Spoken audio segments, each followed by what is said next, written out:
നമ്മളോടൊപ്പം മറ്റൊരു അതിഥി കൂടിയുണ്ട്. ശ്രീ ബേസിൽ ജോൺ ആണ്. ബേസിൽ ജോൺ കുറെ നേരമായി ഈ ചർച്ച കേട്ടുകൊണ്ടിരിക്കുകയാണ്.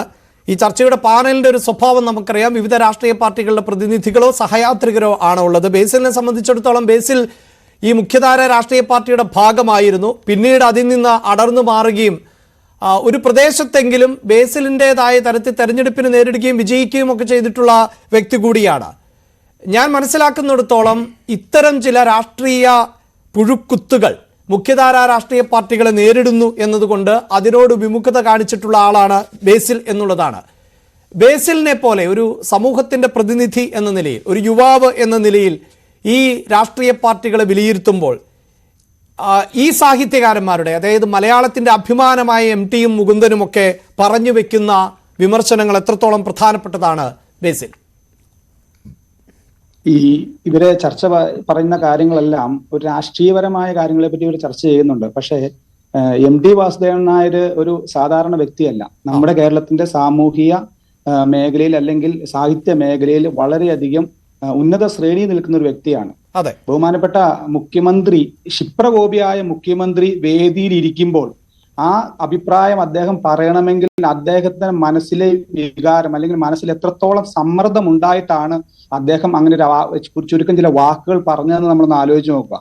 അപ്പൊ ഇത്രയും എന്ത് കാര്യങ്ങൾ നടത്തണമെങ്കിലും യാതൊരുവിധ പ്രതിസന്ധികളും ഇല്ലാതെ ഒരു ഫോൺ കോളിലൂടെ സംസ്ഥാനത്തോ അല്ലെങ്കിൽ രാജ്യത്ത് എവിടെയോ കാര്യങ്ങൾ നടത്തുവാൻ കഴിയുന്ന അദ്ദേഹം ഇത്രയും ഒരു കാര്യം പറഞ്ഞുവെങ്കിൽ സാധാരണക്കാരായ ജനങ്ങൾ ഇന്ന് എത്രത്തോളം ബുദ്ധിമുട്ട് അനുഭവിക്കുന്നുണ്ട് എന്നുള്ളതൊന്ന് മനസ്സിലാക്കിയാൽ നല്ലതാണ്. ഈ ചാനൽ ചർച്ചകളിൽ വരുന്ന, അല്ലെങ്കിൽ ഞാൻ ശ്രദ്ധിച്ചപ്പോൾ പലപ്പോഴും കാണുന്നത്, ഈ മുൻനിര നേതാക്കന്മാർക്കോ അല്ലെങ്കിൽ മുൻനിര ആളുകൾക്കോ മാത്രമേ ഇത് മനസ്സിലാകാതെ പോകുന്നുള്ളൂ. ഞാനൊരു സാധാരണക്കാരനായ അല്ലെങ്കിൽ ഗ്രാമപ്രദേശത്തിലും അല്ലെങ്കിൽ സാധാരണക്കാരായ ആളുകളുടെ ഇടയിൽ പ്രവർത്തിക്കുന്നതുകൊണ്ട് ഞാൻ നിരവധിയായ ആളുകളുമായിട്ട് സംസാരിക്കുമ്പോൾ അവർക്കെല്ലാം ഈ കാര്യം വ്യക്തമാണ്. പ്രത്യേകിച്ച് മുഖ്യമന്ത്രിയെ പറ്റി തന്നെയാണ് ഇത് പറഞ്ഞത്. ഇവിടുത്തെ ഇടതുപക്ഷ ഭരണ സംവിധാനത്തെ പറ്റിയാണ് MT വാസുദേവൻ നായർ പറഞ്ഞതെന്ന് അവർക്ക് വളരെ സുവ്യക്തമാണ്. അതിന് കാരണം സാധാരണ ജനങ്ങൾ അനുഭവിക്കുന്ന ബുദ്ധിമുട്ട് അത് എത്രത്തോളം പറഞ്ഞാലും മനസ്സിലാകാത്തത് നേതൃത്വ നിലയിലുള്ളവർക്ക് മാത്രമാണ്. ആദ്യം ഈ ഭരണം വന്നപ്പോൾ ആദ്യം പറഞ്ഞത് ഉപദേശകരായിരുന്നു, പിന്നീട് അത് സ്തുതിപാഠകരായി, അവസാനം ഇപ്പം വ്യക്തിപൂജകളുടെ അല്ലെങ്കിൽ വ്യക്തിപൂജ ചെയ്യുന്ന ആളുകളായി. നമ്മൾ എപ്പോഴും ദൃശ്യമാധ്യമങ്ങളൊക്കെ കാണുമ്പോൾ അറിയാം, ഓരോ ദിവസവും ഓരോ മന്ത്രിമാര് അല്ലെങ്കിൽ പാർട്ടി അനുഭാവികൾ അല്ലെങ്കിൽ പാർട്ടി മേലധികാരികളെല്ലാം ഓരോ അഭിപ്രായങ്ങൾ പറയുവാണ് മുഖ്യമന്ത്രിയെ പറ്റി. അദ്ദേഹം ഈ അഭിപ്രായങ്ങളെല്ലാം കേട്ടിട്ട് ബഹുമാനായ സുഹൃത്ത് പറഞ്ഞു അദ്ദേഹം അതൊന്നും സപ്പോർട്ട് ചെയ്തില്ലെന്ന്. പക്ഷെ അദ്ദേഹം നിഷേധിക്കുകയും ചെയ്തിട്ടില്ല. കാരണം അദ്ദേഹത്തെ ഇങ്ങനെ പുകഴ്ത്തുമ്പോൾ മറുപടി അല്ലെങ്കിൽ ഒരു തിരിച്ച് അവർ സഹായം ചെയ്യുന്നത് ഏറ്റവും വലിയ ഉദാഹരണമാണ് സാധാരണക്കാരായ യൂത്ത് കോൺഗ്രസ് പ്രവർത്തകർ. ഞാൻ യൂത്ത് കോൺഗ്രസ് പ്രവർത്തകനായിരിക്കുമൊന്നുമല്ല, പക്ഷെ അവര് സമരം ചെയ്തപ്പോൾ പോലീസുണ്ട്, ഇവിടെ നിയമ സംവിധാനമുണ്ട്. മുൻകാലങ്ങളിലെല്ലാം സമരം ചെയ്യുന്നവരെ മറുപാർട്ടിക്കാരല്ല അടിച്ചുകൊണ്ടിരുന്നത്. സമരം ചെയ്തവരെ ചെടിച്ചട്ടി വെച്ച് തല അടിച്ച് പൊട്ടിക്കുന്നത് ഈ ദൃശ്യമാധ്യമങ്ങളിലൂടെ എല്ലാം നമ്മൾ കാണുമ്പോഴും അദ്ദേഹം പറയുന്നത് എന്താ? രക്ഷാപ്രവർത്തനമാണെന്ന്. ഒരു ഭരണാധികാരി ഒരിക്കലും ഈ നാട്ടിലെ ഇതുവരെയുള്ള ഈ കാലഘട്ടത്തിലുള്ള ഒരു ഭരണാധികാരികളും പറയാത്ത രീതിയിലുള്ള ന്യായീകരണമാണ് അദ്ദേഹം നടത്തുന്നത്. ആ ന്യായീകരണത്തിന് കാരണം എന്താ? ഈ ന്യായീകരണം അദ്ദേഹത്തിന് കിട്ടുന്ന സ്തുതിപാഠകരുടെ കിട്ടുന്ന വാക്കുകൾ അദ്ദേഹത്തെ വ്യക്തിപൂജ ചെയ്യുന്ന ആളുകളെ സംരക്ഷിക്കുവാൻ വേണ്ടിയിട്ടാണ് അദ്ദേഹം ഇത് ചെയ്യുന്നത്. ഇവിടെ വരുന്ന കുഴപ്പം എന്തെന്ന് വെച്ചാൽ, ഇനി ഇപ്പോൾ നടത്തിയ ഈ അഴിമതി കഥകളോ മറ്റ് കള്ളക്കടത്തുകളോ സ്വർണ്ണ കള്ളക്കടത്തുകളോ ഒക്കെ വരുമ്പോഴും കുറച്ച് ആളുകൾ ഇതിനെ സ്തുതി പാടുകയാണ്, അല്ലെങ്കിൽ വ്യക്തിപൂജ നടത്തുകയാണ്. ഇനി അദ്ദേഹം ഒരു ക്രിമിനൽ സ്വഭാവമുള്ള കാര്യം ചെയ്താൽ പോലും അവരത് ന്യായീകരിക്കും. നാട്ടിലെ കുറച്ച് ആളുകൾ അല്ലെങ്കിൽ കുറച്ച് ആളുകൾ CPM അനുഭാവികൾ എന്ന് ഞാൻ പറയുന്നില്ല, CPM മുൻനിര നേതാക്കന്മാർ മാത്രമാണ് അല്ലെങ്കിൽ സജീവ പ്രവർത്തകർ മാത്രമാണ് ഇത്തരം കാര്യങ്ങൾ ന്യായീകരിക്കുന്നത്. ഈ ക്രിമിനൽ സ്വഭാവമുള്ള പ്രവൃത്തി ചെയ്താലും എന്നല്ല, താങ്കൾ തന്നെ ഇപ്പോൾ സൂചിപ്പിച്ചു. അതായത് മുഖ്യമന്ത്രിയെ പോലെ, മുഖ്യമന്ത്രി തന്നെയാണ് ഈ ആഭ്യന്തര വകുപ്പ് കൈകാര്യം ചെയ്യുന്നത് കേട്ടോ. അങ്ങനെയുള്ള മുഖ്യമന്ത്രി നവകേരള യാത്ര നടത്തുന്നു. ആരുമായി? സംസ്ഥാനത്തെ മുഴുവൻ മന്ത്രിമാരുമായി. അവിടെ കാണിക്കുന്നവരെ രക്ഷിക്കാനെത്തുന്നു. ആര്? യുവാക്കൾ ആയ CPIMന്റെ ആളുകൾ, അല്ലാതെ പോലീസല്ല. അതിനെയാണ് താങ്കൾ ഈ സൂചിപ്പിച്ചതുപോലെ. അതിൽ പരം ഒരു ക്രിമിനൽ സ്വഭാവം എന്താണ്? അതൊരു തരം ആൾക്കൂട്ട ആക്രമണമാണ്. അങ്ങനെയായി മാറിയിട്ടുണ്ട്. അതിനെ മുഖ്യമന്ത്രി അടക്കമുള്ളവർ സ്തുതി പാടുകയാണ്. താങ്കൾ ഈ സൂചിപ്പിച്ചത് കൊണ്ട് തന്നെ ഞാൻ ഓർത്തെടുക്കുന്നത്, ഇതേ നവകേരള സദസ്സിൽ അദ്ദേഹത്തിൻ്റെ തന്നെ മുന്നണിയുടെ ഭാഗമായിട്ടുള്ള തോമസ് ചാഴിക്കാടൻ ഒരു പ്രസംഗം നടത്തിയപ്പോൾ വേദിയിൽ തന്നെ അദ്ദേഹം തിരുത്തുന്നു, ചാഴിക്കാടന് കാര്യങ്ങൾ മനസ്സിലായിട്ടില്ല എന്ന് തോന്നുന്നു എന്ന്. അപ്പോൾ അങ്ങനെ തിരുത്താൻ ശേഷിയുള്ള മുഖ്യമന്ത്രിയാണ് ഇത്തരത്തിലുള്ള അക്രമ സംഭവങ്ങളെ അടക്കം ഈ ന്യായീകരിച്ച് രക്ഷാപ്രവർത്തനം എന്ന് പറഞ്ഞതും പല കാര്യങ്ങളും ഈ സ്തുതി പാടുന്നതിനോടൊക്കെ താങ്കൾ സൂചിപ്പിക്കുന്നത് പോലെ നിശബ്ദത പുലർത്തുകയും ചെയ്യുന്നത് അതൊരു തരത്തിൽ ക്രിമിനൽ സ്വഭാവമുള്ള നിശബ്ദത തന്നെയാണ്.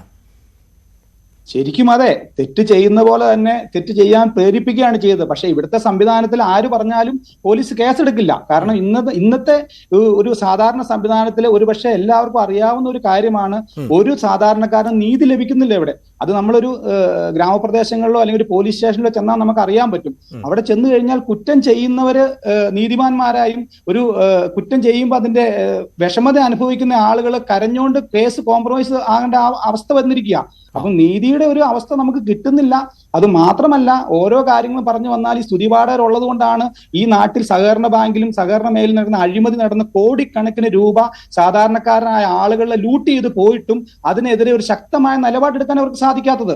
കാരണം ആ നിലപാടെടുത്താൽ സ്തുതിപാഠകരുടെ എണ്ണം കുറയും, വ്യക്തിപൂജക്കാരുടെ എണ്ണം കുറയും. അതുകൊണ്ടാണ് നടപടിയെടുക്കാത്തത്. കാരണം ഈ നേതാക്കളെല്ലാം ഇതിന്റെ പങ്കാളികളായതുകൊണ്ടാണ് ഇത്രത്തോളം രൂക്ഷമായി. പ്രത്യേകിച്ച് നമ്മുടെ നാട്ടില് ആളുകളെ പല രീതിയിൽ ഭരണ രീതിയിൽ പിരിവെടുത്തും അതുപോലെ തന്നെ സജീവമായ പിരിവിലൂടെയും പാർട്ടി പിരിവിലൂടെയും മറ്റു കാര്യങ്ങളിലൂടെയും വിലവർദ്ധനയിലൂടെയും വൈദ്യുതിയും അതുപോലെ തന്നെ വെള്ളക്കരവും എല്ലാം ഉയർത്തി പല രീതിയിൽ ബുദ്ധിമുട്ടിക്കുന്നുണ്ട്.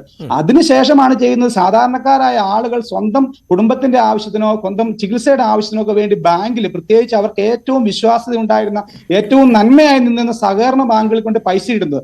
ആ പണം പോലും ലൂട്ട് ചെയ്ത് കൊണ്ടുപോവുകയാണ്. ഇതെല്ലാം നേതാക്കളുടെ പിന്തുണയോടെ കൂടിയാണ്. മുഖ്യമന്ത്രി പറയുകയാണ് നാളെ ഒരു ദിവസം ഈ സഹകരണ മേഖലയിൽ നടത്തിയവർക്കെതിരെ നടപടിയെടുക്കണം, ഈ കൊള്ള നടത്തിയ എല്ലാവരും ജയിലിലാവണം, അതിനുവേണ്ട നടപടികൾ എടുക്കണമെന്ന് മുഖ്യമന്ത്രി ശക്തമായി പറഞ്ഞാൽ അന്ന് തീരൂ വിഷയം. പക്ഷെ പറയില്ല. കാരണം സ്തുതിപാഠകരാണ് ചെയ്തിരിക്കുന്നത്, വ്യക്തിപൂജ നടത്തുന്നവരാണ് ചെയ്തിരിക്കുന്നത്. അപ്പൊ അവരെ എങ്ങനെ എതിർക്കാൻ പറ്റും?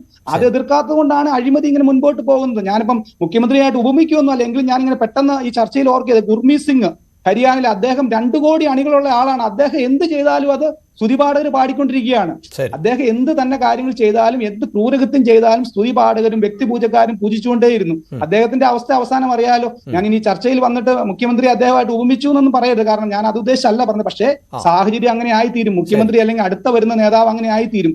കാരണം സ്വന്തം അണികൾ നേതാവിനെ തിരുത്താൻ തയ്യാറായില്ല. ബഹുമാനായ ശ്രീനിവാസൻ സാർ പറഞ്ഞു ഓർക്കുന്നുണ്ട്, സ്വന്തം അണികൾ എന്നാണോ നേതാവിന്റെ തെറ്റുകൾ തിരുത്തി പറയുവാൻ അല്ലെങ്കിൽ നേതാവിനോട് തെറ്റുകൾ എന്ന് പറയുവാൻ തയ്യാറാവാത്തോടത്തോളം കാലം നമ്മുടെ നാടും രാഷ്ട്രീയവും നശിച്ചു പോവുകയുള്ളൂ. ആ ഒരു സാഹചര്യത്തിലേക്ക് മാറിക്കൊണ്ടിരിക്കുക. കാരണം ഒരു നേതാവിനെയും അല്ലെങ്കിൽ നേതാവ് ചെയ്യുന്ന കാര്യങ്ങളെ പറ്റിയും പറയുവാൻ വേണ്ടി അല്ലെങ്കിൽ തെറ്റാണെന്ന് പറയുവാൻ വേണ്ടി